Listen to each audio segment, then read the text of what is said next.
Practice today really good. We had some live work with the ones, the twos, and the threes, and situational work. So a lot of good things.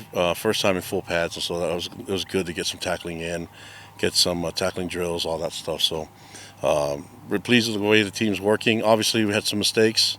Just make sure those mistakes don't show up tomorrow and show up in the next practice. That's going to be the goal. And I don't expect us to not make any mistakes in practice, but I expect us to fix them and make sure that they're not occurring every time. So, but I think that's a given when you have what our defense is doing. We had a couple false starts and had the ball on the ground and a bad snap. But other than that, I think those are very fixable items.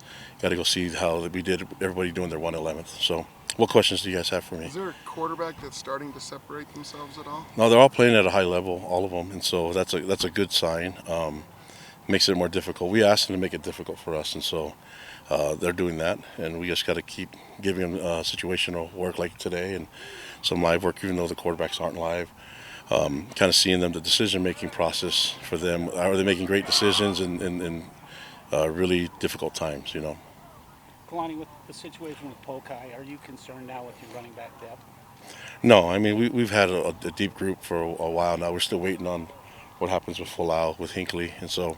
But I feel really confident with the rest of the guys. Obviously, the entire group. But we moved Preston Rex over there, and he's getting some good work, and Sean is doing great there. So I think we'll be in a good spot. So.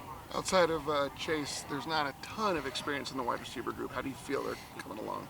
Yeah, Parker's got a lot of experience. I mean, I think JoJo's getting more, but they're going to be fine. The talent's there. It's just putting it all together and making sure they're learning our system. It's the new guys like Reggie and Cody. But Cody's been here, so I think he's adapting really well. It's just a matter of getting him, shaking the mission legs off, and I think he's got him. He looks like the kid that ran routes in Corner Canyon. So I'm excited to see him. I thought he had a really good day today. The rest of the guys are doing great. Chase is leading the group, and I think that there's a lot of talent there. They just need to get used to our system and Fessie's expectations. You're hoping going into week 2.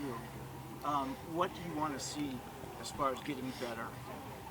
Yeah, well, we got we live work now, so last week was more of we're kind of acclimating to the game with pads on, and now we're going to be other than we had shoulder pads and helmets, but now we're going to be in full gear quite a bit. And I've said this before, I don't know any other way to get better at football than practicing it and having those sparring sessions. And so today was a good amount of live work. I'm sure guys got banged up, but that's okay. We just got to keep rolling with it. There's also a scrimmage this weekend. You hope that will bring some separation in the quarterback battle? Yeah, I mean everything matters, and so factors into it. Obviously, that scrimmage, we're going to have a full ref crew there, so we're going to be at the stadium. So I imagine the guys are going to be ready for that and be excited. We're trying to simulate what a game would be like, and I think that'll be a good moment for them. But it all matters right now. Talk about playing the bad snap. How concerned are you with? Has that been an issue throughout camp? Some bad snaps from Bruce and Kyle? No, I think it's hard when you have number 57 lining up right head up on you. So that makes things. I mean, we've had some really good D tackles do that to centers, and so he'll get used to it. It's just hard when you have a beast in front of you that you have to snap the ball and you have to move and keep him away from the quarterback or away from the ball carrier. So that's a hard task, but Bruce will be fine. I mean, it was one snap today that was Aaron. Other than that, it was a perfect day for him. To follow up on Tanavasa. Oh, sorry. Seeing him with pads, how impressive you've been with him in camp with the pads now on? Yeah, I mean he's always been an explosive player, but seeing him work with Sione and with Gary and with Jay in the system, I think we're leaning on his leadership. He's done a great job getting the energy up. You guys saw the end of practice. The defense has been like that every practice that he's been involved. So I think it's the things that he does off the field that helps our team more than anything. But it helps out too that he's very disruptive. Aaron Roderick was real complimentary of LJ, just how he's gotten his body in shape. Is he a guy that can carry the ball 25 times if needed? Yeah, I think he can carry it more than that. I mean, I think he's in a position now where, last year he was just fighting to get back and get healthy. Now I think you guys can see it. He's a different guy, and he's kind of matured into his adult body. And it also helps that he knows the playbook. I mean, he's not struggling trying to memorize stuff, and so In fact, he has ideas and thoughts on how we can block things, and that's when you know you got a guy that's kind of a veteran, and we can count on him. And he's becoming a leader too. And I said it before: the first 2 years, LJ didn't talk much, and then now he's speaking up, and guys are listening. How is Tanner Wall adapting to his leadership role? Yeah, Tanner's always been a great leader for us, and I think even when he was playing special teams and had a limited role in defense, he was doing some really good things for us as a leader. So we'll always need that leadership. We have good quality leaders on the team, and I don't think you need to be a starter to be a leader, but it helps that he's had a significant amount of reps and starts under his belt, so we can lean on him. But I think the key to leadership is just if what they're saying makes sense, and if it's true, then we just abide by it. But it takes great guys that want to follow and humble guys that want to follow in order for a leader to excel. And Tanner's always been comfortable saying the right things at the right time.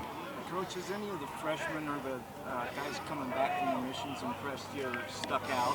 Yeah, far? they all have. I mean, I've been impressed with all the talent that we see. The guys are here, and I think something that's a little bit, and I probably shouldn't mention it, but it's like the D line. The new guys at the D line have done a great job understanding what we want from them, becoming really disruptive, and I have to give a lot of credit to those coaches that are getting them ready. So there's a lot of talent there, and probably not as much experience, and probably not a lot of known players other than Keanu, but those guys and JT. But those guys are going to get the job done, and we feel really excited about the depth at that team and at that position, and how competitive those guys are. You talked about wanting to play football to get better at it. Have you revised how often you may go live during this camp yet? Yeah, I mean we talk about it with our sports science group. We know how far we can push them. There's going to be a lot of times in practice that we'll go live. Even if it's not a live, there's obviously live days, but even if we're not meant to be live, I think if we put full pads on, then how can you put full pads on and never go live? So we'll find ways for those guys to just spar and get better. Coach, you talked about LJ's. Anybody else really stepping up as a vocal leader on the offensive side? Yeah, they all are. I mean, the whole entire O-line's doing that. I mean, you got Jada and you have Carson Ryan's becoming a leader. You have Andrew Gentry's becoming a leader, and Bruce Mitchell. I mean, all those guys. Waylon's always been a leader for us. Austin Lusa. So, I mean, Sonny Macassini. There's a lot of guys that we can count on that to be leaders for us, and I'm sure leaving out a couple. But the O-line are the biggest guys. Everybody listens when they talk, and fortunate for us, we have a lot of experienced guys there. All right, guys. Thank you. Appreciate it.